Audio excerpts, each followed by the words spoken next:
The planet Zorth had once been a world filled with color and light. Its cities were known across the galaxy for their beauty. Tall towers touched the clouds, huge crystal bridges shined under twin suns, and its people lived in peace. But all of that was gone now. The Galactic Empire had arrived. They came with fire, metal, and endless hunger for power. They destroyed city after city. They took everything they wanted, leaving behind nothing but burning ruins. The once bright world of Zorth slowly turned into a silent grave. Now only one small ship survived. This ship, damaged and almost broken, drifted through deep space. Its engines coughed and sputtered. The lights flickered like candles in a storm. Inside, around 30 survivors huddled together, the last members of the Zorth race. They were tired. They were starving. They were scared. But what hurt the most was the silence. For many days, Captain Viros, the leader of the survivors, had sent message after message into the galaxy. This is the last Zorth ship. We need help. Please respond. But no one answered. The Zorth had once been respected across many star systems. They had allies. They had friends. But when the Empire attacked, those allies turned their backs. They said the Zorth were already lost. They said helping them would be a waste. And now, floating in the dark, Viros finally understood what it felt like to be truly alone. Inside the ship, the air felt heavy. The survivors whispered in fear. Some cried quietly in corners. Others stared at the metal walls, their eyes empty. The ship had enough food for maybe 2 more days. The engines were minutes away from total failure. Life support was weak. Viros stood at the command deck, looking at the star-filled darkness. He had once been a proud warrior, a respected leader. But now he felt helpless. Everything he loved had burned. Everyone he cared for was gone. Only this small group remained, and even they were losing hope. A soft voice broke the silence. "Captain?" It was Maya, a young engineer. Her hands were shaking and she looked exhausted. Viros turned to her. "Yes, Maya?" She took a slow breath before speaking. "Captain, we cannot keep going like this. The engines are breaking. The food is almost gone. If we do not get help soon, everyone will die." Her voice cracked at the last word. Viros felt the truth hit him like a weight. He knew everything she said was real. But as the leader, he could not show fear. He could not break now. "We will keep fighting," he said softly. "We will not give up. Not yet." Maya nodded, but he could see the doubt in her eyes. She had lost friends. She had lost family.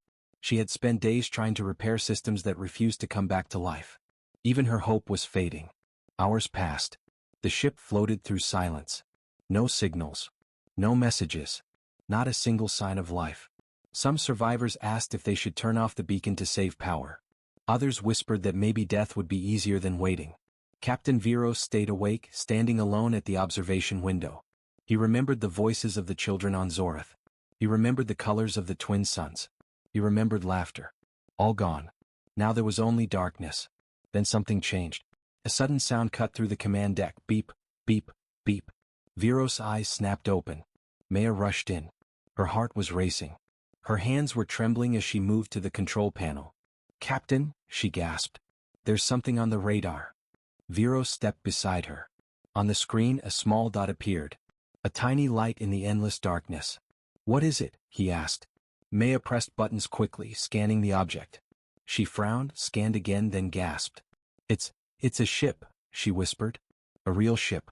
And it's coming closer." The survivors nearby stood up. Some held their breath. Others whispered prayers. After days of silence, this tiny dot meant everything. But Viros was cautious. "Is it the Empire?" he asked. Maya shook her head. "No. Pirates." Viros asked again. "No," she whispered. She zoomed in on the object. The shape became clearer and clearer. Slick, strong. Metal shining faintly even in the dark. Her eyes widened. "Captain, it's not one of ours." "Then who?" It's human." The word hit the room like thunder. The survivors stared at the screen, shocked. Humans were known across the galaxy, strange, unpredictable, and incredibly brave. But they were also rare. Their ships did not travel near this part of space. So why were they here? Why now? Viros' heart began to beat faster. He didn't know if this ship brought help or danger. Then the ship sent a signal. The speakers crackled. A deep, steady voice filled the room. "This is Captain Hale of the human starship Eagle's Wrath." Viros froze. "Human. Real human. We received your distress call," the voice continued. If anyone is alive on that vessel, hold on. We're coming. The room fell silent. Maya covered her mouth, tears forming in her eyes. For the first time in many days, the survivors felt hope, but also fear, because no one knew if humans were truly here to save them, or if they were about to face something far worse. The damaged Zorati ship drifted in silence as the strange human signal grew stronger. Captain Viros stood near the cracked view window, watching the distant lights slowly become bigger, brighter, closer. No one on the Zorati transport spoke. They only stared at the unknown ship approaching them through the endless darkness. For many cycles they had called for help from every known alien empire. No reply, not even a warning. But now, a human ship, smaller, lighter, and completely unfamiliar, was heading straight toward them. Maya, the chief engineer, felt her heartbeat rise. "Captain, should we send another distress message?" she asked nervously. Viros shook his head. "No. If they heard our first message, they will answer. If they didn't, then sending another one might expose our weakness." The crew watched in fear as the human vessel came to a stop only a few hundred meters away. Its lights flickered across the broken hull of the Zorati ship. For a long moment, nothing happened. No movement. No communication. Only silence. And that silence was more frightening than any enemy. Then, a voice came through their speakers. "Come. Controlled. Human. This is Commander Hale of the Terran Reach. Identify yourselves." Viros exchanged looks with his officers. Humans were a mystery. Stories said they were brave but unpredictable. Some said they were warriors. Others said they were explorers.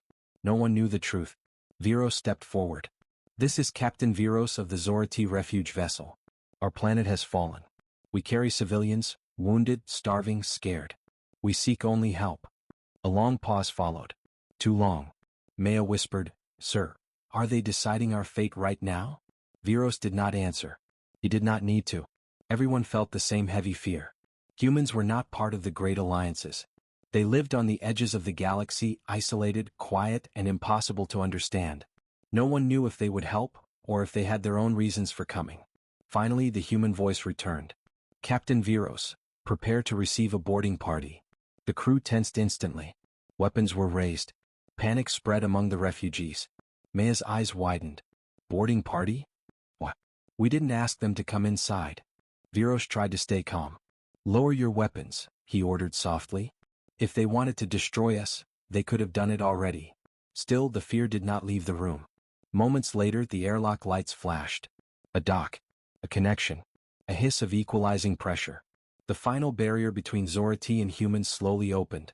3 humans stepped aboard. They wore dark armor, simple but strong. Their helmets reflected the flickering emergency lights of the dying ship. Behind the helmets, their faces were hidden. Silent. Watching. The tallest one stepped forward. "I am Commander Hale. We detected your emergency signal. We are here to evaluate your situation." Evaluate. Not help. Not rescue. Evaluate. A cold word that made the refugees shiver. Maya whispered, "Why evaluate? Why not help us immediately?" But Viros knew. Humans were known for caution. They never acted without understanding the full situation. Commander Hale looked around the broken corridor. His voice was steady but not unkind. "Your ship is losing life support. Your engines are dead. You have less than 22 hours before oxygen failure." He paused.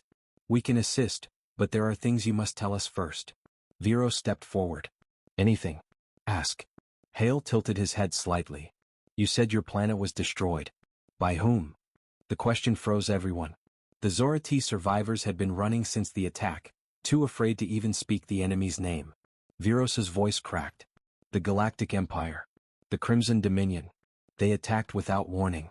They wanted our world, our resources, our people." One of the other humans, a shorter and more muscular soldier, clenched his fists.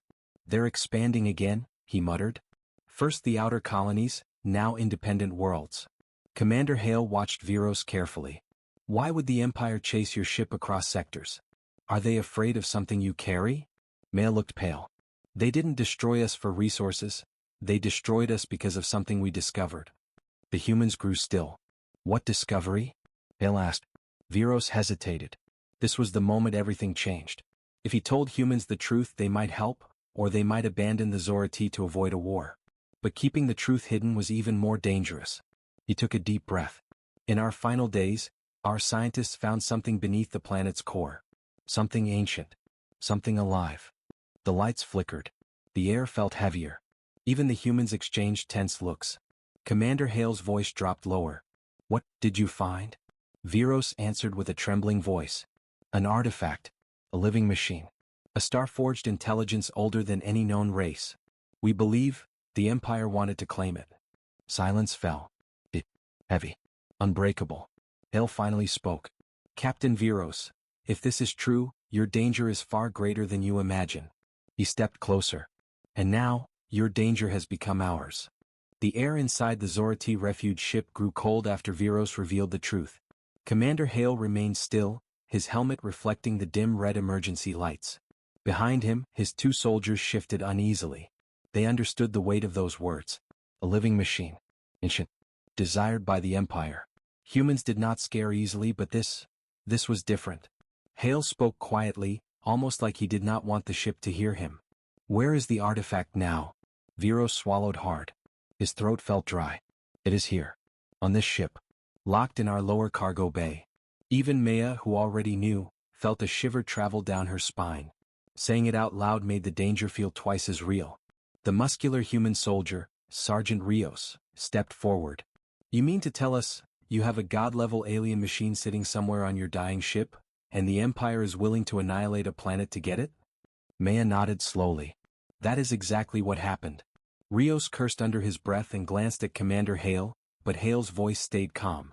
"How stable is this machine?" Viros answered carefully. "It has not activated. We don't even know if it can. But our scientists detected energy inside it. Energy unlike anything we've ever seen." Hale's visor turned toward Maya. "And why didn't you destroy it?" Maya looked away ashamed. "We tried. It repaired itself every time. We could not even scratch it." A heavy silence settled again. Humans were new to the galactic stage, but they were famous for one thing. They never backed away from threats. They confronted them. And Hale's next words proved it. "Captain Viros, show us the artifact." The request sent panic through the refugees nearby. Some backed away, others whispered warnings. No Zorati wanted to go near the cursed object that had doomed their world. Viros hesitated. "If we open that bay, and the Empire is tracking the artifact's energy, they might find us." Hale stared at him, unblinking. "They already know. They're already coming.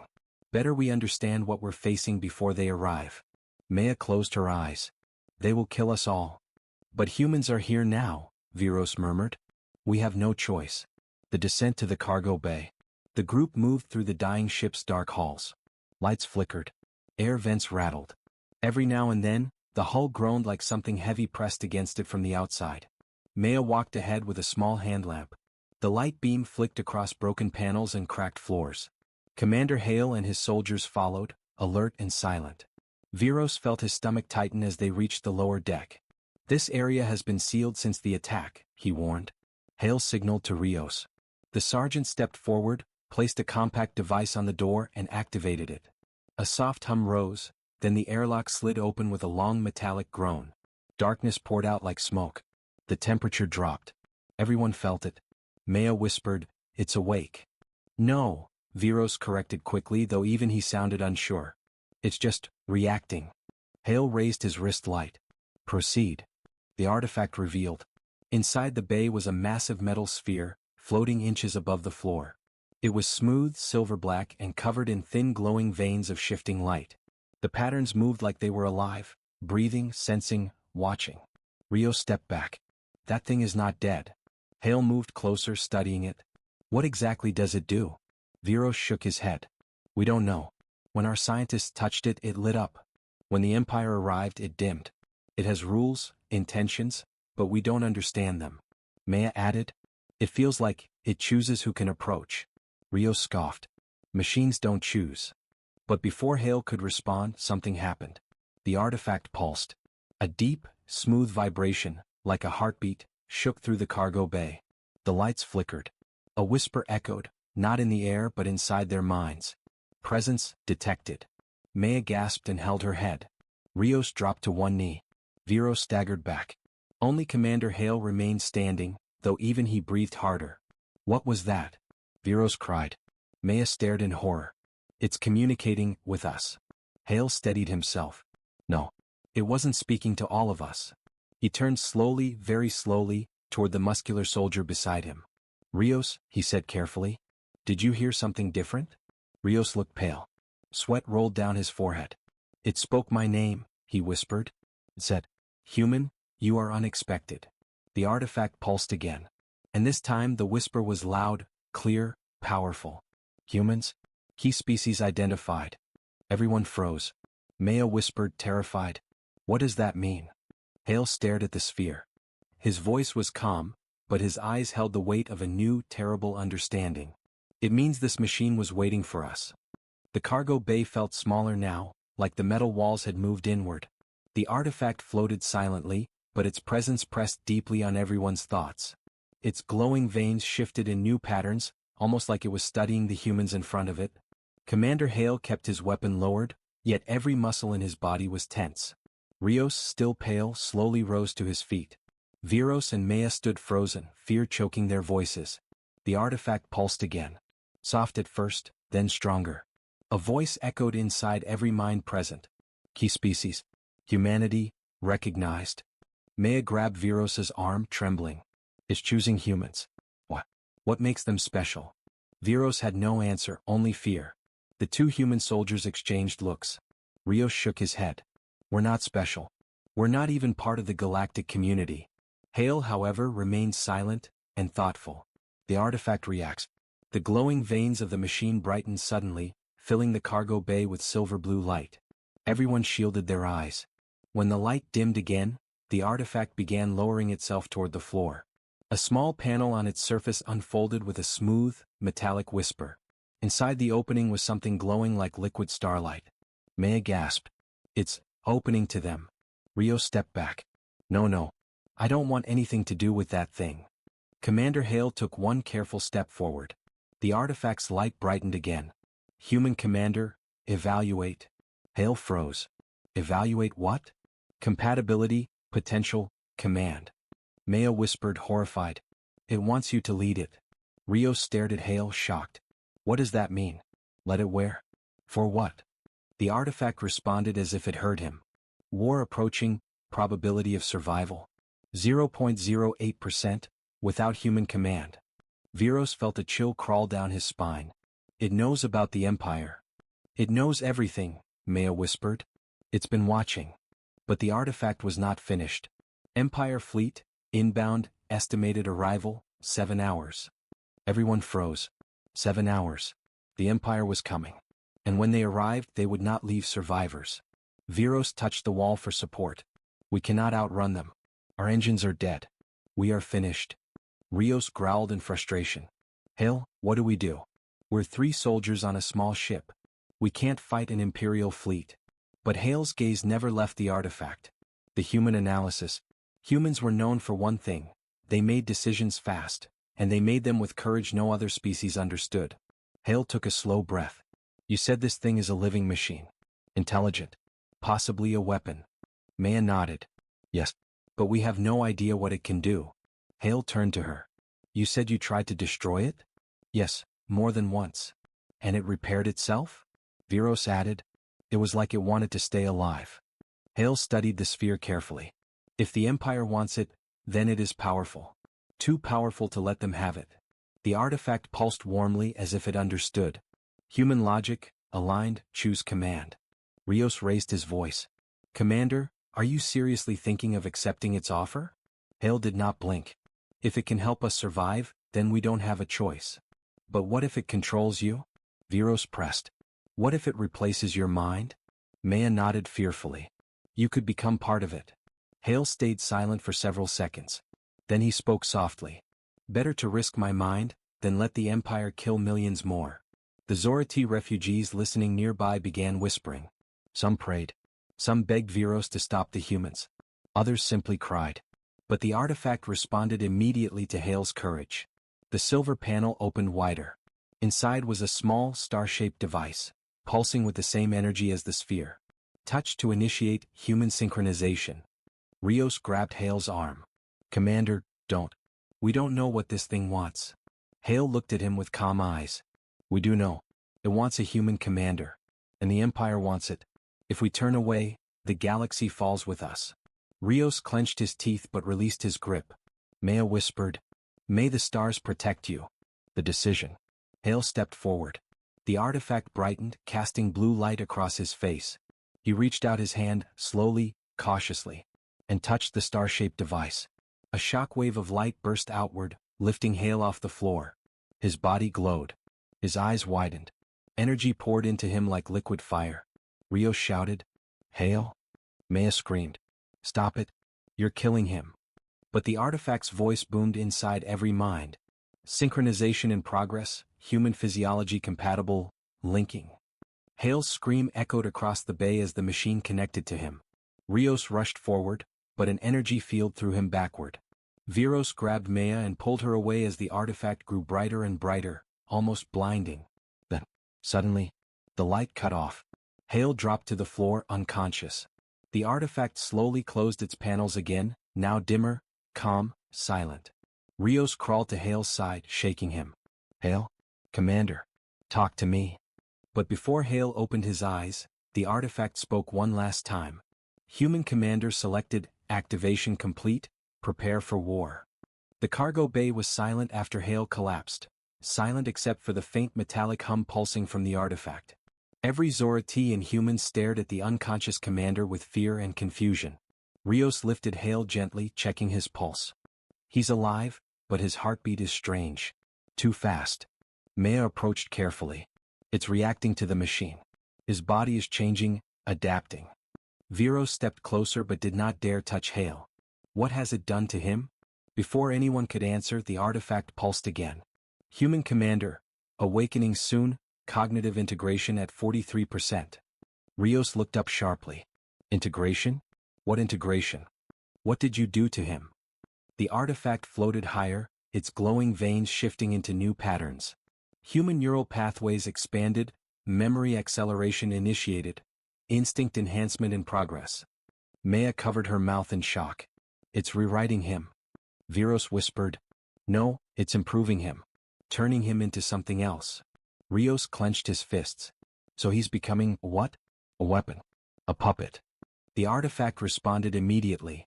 Human will unchanged. Purpose, survival. Purpose, command. Purpose, resist the Empire.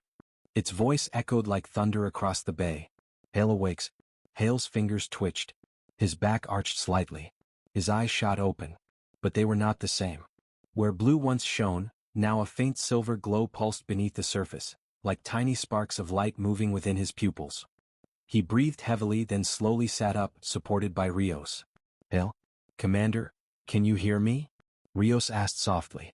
Hale blinked, dazed, but his voice came out clear, too clear. "Yes, I hear everything." His eyes darted to the artifact.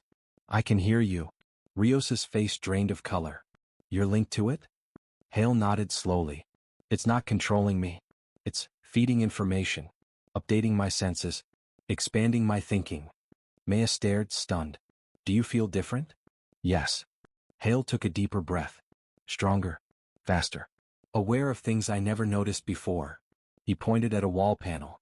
"That conduit behind the panel is cracked. It will fail in 10 minutes. Everyone turned and saw that he was right. Maya whispered, "He sees things he shouldn't be able to see." Rios frowned. "Can you shut off the connection?"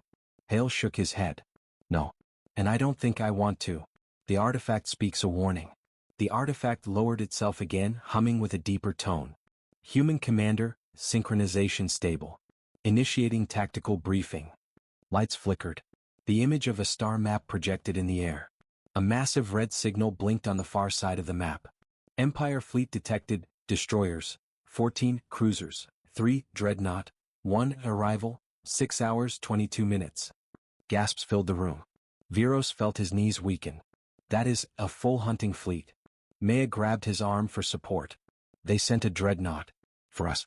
For the artifact. Hale stared at the projection, his new silver-lit eyes calculating. No, not just for us. They want to erase anything connected to this machine. The artifact continued. Probability of Zora T survival without machine, 0%.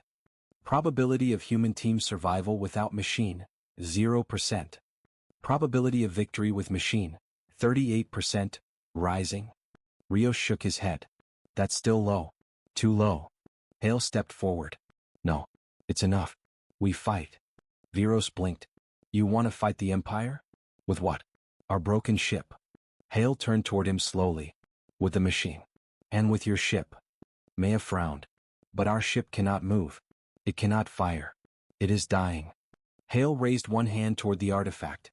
Can you repair the Zorati ship? The artifact answered immediately. Affirmative. Estimated restoration time, 4 hours. Viros stared in disbelief. It can repair our entire ship?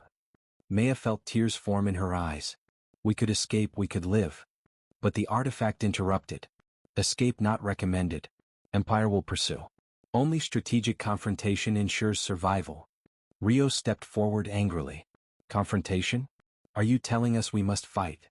The machine pulsed once. Yes. Preparing for the impossible. Hale stood up straighter, his new mental clarity making him feel taller, stronger, more focused than ever. We prepare for battle, he said. A battle the Empire thinks we cannot win. Viros swallowed hard. And what do you need from us? Hale pointed at the artifact. This machine can upgrade your ship, your weapons, even your shields. But it needs data. Information on everything in your ship. Maya nodded slowly. I can give that. I know every engine, every system. Rios added. And we can coordinate defense. Train volunteers to fight. Hale turned toward him with a strange new confidence. We're not training volunteers. We're building a resistance. The artifact brightened. Human commander, tactical plan ready? A new hologram appeared, this time showing the Zorati ship transforming. Weapons. Shields. Energy reactors glowing brighter than before. Viros whispered, that is not a refugee vessel anymore. Maya finished his sentence. It is a warship. Rios cracked a small, tense smile. One ship against the Empire. This is insane. Hale's silver-lit eyes narrowed with determination. No, this is humanity. He placed his hand on the artifact again. We end their hunt. Here. The artifact pulsed strongly, filling the entire bay with light. Battle preparations initiated. The Empire will not expect what is coming. The hours passed quickly. The Zorati ship, once broken, dark, and drifting, was now alive again. Lights flickered on across every hallway. Engines hummed with new energy. Large panels on the hull shifted and locked into fresh positions, glowing with a soft blue light. The artifact floated through the ship like a guiding star, repairing everything with thin beams of energy. Maya watched in awe as old wires healed, cracked metal sealed itself, and damaged screens lit up with bright color. It feels like our ship is breathing again, she whispered. Viros placed a hand on her shoulder. No. It is reborn. The calm before war. In the command deck, Hale stood still, eyes glowing faint silver. He stared at the star map projected above the table. Rios joined him. How long until they arrive? Hale didn't even blink. 37 minutes. Rios let out a sharp breath. A full Empire hunting fleet, coming for a single ship. Hale's voice was calm and steady. A single ship that refuses to die. Viros entered the deck with his warriors. All of them wore newly restored armor, polished and strong. We are ready, Viros said. We stand with you. Hale nodded once. Good. But bravery alone is not enough. We must think smarter, faster, and hit harder. The artifact floated beside him, glowing brighter. Battle plan uploaded. Attack routes calculated.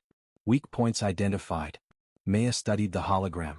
Wait, those are the Empire's shield gaps. Rios leaned closer. That information was forbidden. You can't just know that. Hale turned to them, a faint light pulsing behind his eyes. I didn't know. The machine showed me. Maya's heartbeat quickened. How much has it changed you? Hale inhaled slowly. Enough to save us. Not enough to lose myself. But a hint of fear flickered in Maya's eyes. She hoped he was right. The Empire arrives. The ship shook with a sudden rumble. An alarm blared. Rios shouted. Jump signature detected. Empire ships dropping out of warp. The star map changed. 14 destroyers. 3 cruisers. 1 massive dreadnought. Maya covered her mouth. It's so many. Viros felt his chest tighten. This is their extermination fleet. They want no survivors. Outside, the darkness of space filled with hostile red lights. Empire ships formed a tight formation around the dreadnought. Its hull alone was bigger than 10 Zorati ships combined. Hale's face hardened. Shields up. The ship's new engines roared to life. Blue energy flowed along the hull like moving rivers of light. The artifact's voice echoed. Battle mode active. All systems online. The war begins. The Empire fleet opened fire first. Dozens of red plasma beams shot through space, burning bright like falling stars. Brace! Rios yelled. The Zorati ship shook violently, but the shields held. The new blue energy absorbed the blast. Maya gasped. Our shields, they're stronger than ever. Hale raised his hand. Return fire. The ship fired back with a wave of bright blue beams, sharp, focused, and faster than anything the Zorati had built before. One Empire destroyer's shield cracked. Another exploded in a burst of red flame. Viros stared in shock. We are destroying their ships. Not enough, Hale said. Keep moving. Hale's mind worked at impossible speed. He saw every angle, every incoming shot, every enemy move before it happened. Turn 30 degrees, he said. Now. Rios obeyed instantly. A massive cannon blast flew past where they had been seconds earlier. Maya whispered. He knew it before it happened. The dreadnought enters battle. The dreadnought's engines roared as it moved forward, opening its massive main cannon. Viros felt dread crawl up his spine. That weapon can destroy a moon. We cannot take that hit. Hale's eyes flashed silver. We won't. He stepped closer to the artifact. Give me the firing sequence. The artifact pulsed. Warning, human mind stress level increasing. Give it. Hale snapped. The artifact obeyed. A massive surge of data hit Hale's mind. His body tensed. His eyes glowed brighter. Hale? Maya cried. Stop. It's hurting you. But Hale gritted his teeth. I can handle it. Rios shouted. Commander. The dreadnought is charging. The planet killer cannon glowed bright red. The entire battlefield paused. A single shot from that weapon would end everything. Hale raised his hand. Fire at the cannon. But, Rios began. Do it. One shot against the giant. The Zorati ship fired all upgraded weapons at once. A blinding blue beam shot forward, hitting the dreadnought's main cannon. The explosion was deafening. Red fire burst across the dreadnought's surface. Its weapon overloaded, sending shockwaves through the Empire fleet. Cheering erupted across the command deck. Viros shouted, The Empire's strongest weapon is down. Rios grinned. We actually hit them. But Hale didn't celebrate. His face was pale. His breath uneven. Maya ran to him. You're pushing too hard. Stop using the machine, it's burning you out. Hale gave her a tired smile. We're not done yet. The final stand. The dreadnought turned its remaining guns on them, firing rapidly. The Zorati ship shook violently. Rios yelled. Shields dropping. 30%. Maya grabbed a console. Hull damage on the left side. Viros stepped forward. Commander, what do we do? Hale stared at the map, eyes glowing like stars. We end this, now. He pointed at the dreadnought's reactors. There. Hit that point and the whole ship goes down. Rios's jaw tightened. That's a suicide run. We'll be too close to the explosion. Hale looked at him, determination burning brighter than fear. Only if we run slow. Viros nodded slowly. You want to fly straight into the heart of the Empire fleet? Hale nodded. Yes. It's time humanity shows why they fear us. Into the fire. Engines roared. The ship shot forward like a spear of blue light. Empire destroyers tried to intercept. But the ship weaved between them with impossible speed, guided by Hale's enhanced mind. Maya clung to her console. How is he doing this? Viros whispered. He is seeing the future before it happens. They blasted through the enemy line. The dreadnought grew larger in the screen. Too large. Rios shouted. We're getting too close. Hale's voice cut through the chaos. Prepare for full energy release. Maya's eyes widened. That will drain everything. Exactly. Rios realized what Hale planned. You'll overload the artifact, and use the ship like a giant weapon. Hale nodded slowly. It's the only way. The strike that changed the galaxy. The Zorati ship stopped right in front of the dreadnought's exposed reactor. Hale raised his hand one last time. Now. Maya pressed the final switch. The artifact unleashed all its stored energy into the ship. A blinding nova of blue light erupted. Pure power blasted from the ship. tearing into the dreadnought's core. The entire Empire flagship exploded in a massive storm of fire. Empire ships around it were thrown violently away. Many broke apart. Others fled in terror. The Zorati ship drifted through the debris, silent. Smoke filled the air. Panels sparked. The lights flickered weakly. Maya coughed. Is everyone alive? Rio stood up slowly. Barely, but yes. Viros looked around. We won. But then he froze. Hale? Maya ran forward. Hale lay on the floor motionless. His eyes, once glowing, were dim now. She dropped to her knees. No, Hale, wake up. Viros placed a hand over Hale's chest. He's still alive, but very weak. Rios whispered. He saved all of us. Maya's tears fell onto Hale's hand. You're not done, she whispered.